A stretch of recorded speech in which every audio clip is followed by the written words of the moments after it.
Joel, thank you. Today's tragic events shine the light once again on the need to address the mental and emotional health of our brave men and women returning from the battlefield. Kgun 9 on your side's Dan Spindle is live at the Kgun Veterans Memorial with more on what services are available to help those in need.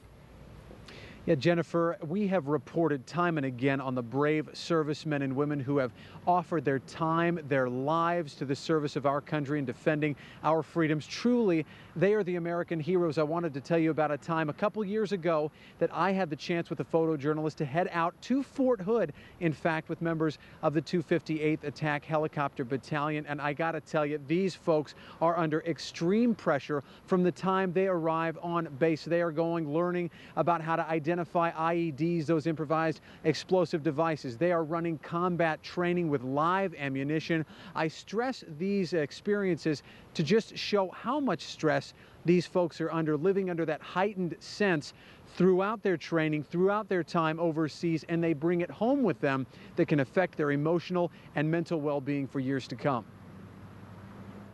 Abel Moreno is an Army veteran with 2 deployments under his belt.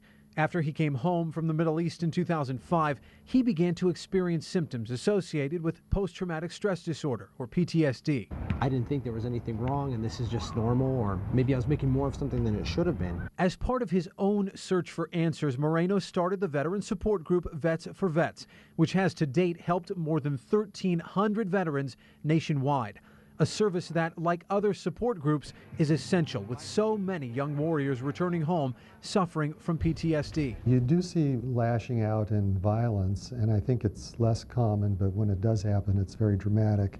Dr. Dave Emiliti helps vets cope with cases of stress related to combat, depression, and even suicidal thoughts at Tucson's VA hospital. For some soldiers, when they come back, they're still experiencing these symptoms, and that can sometimes be the cause of either violent outbursts or suicidal behavior. Living at such a heightened level of life or death, no in-betweens, how does one measure that?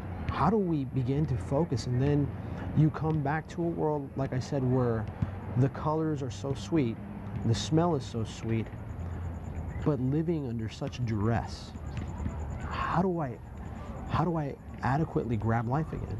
A question Abel hopes to help others answer, one veteran at a time. So many of those servicemen and women today experiencing quite a tragic situation there. We want the veterans out there to know that there is help right here in Tucson. We've gone ahead and posted the information for Vets for Vets, also the VA hospital on our website, kgun9.com. Reporting from the Veterans Memorial, Dan Spindle, Kgun 9 on your side. Dan, good information that may save a life someday. Thank you.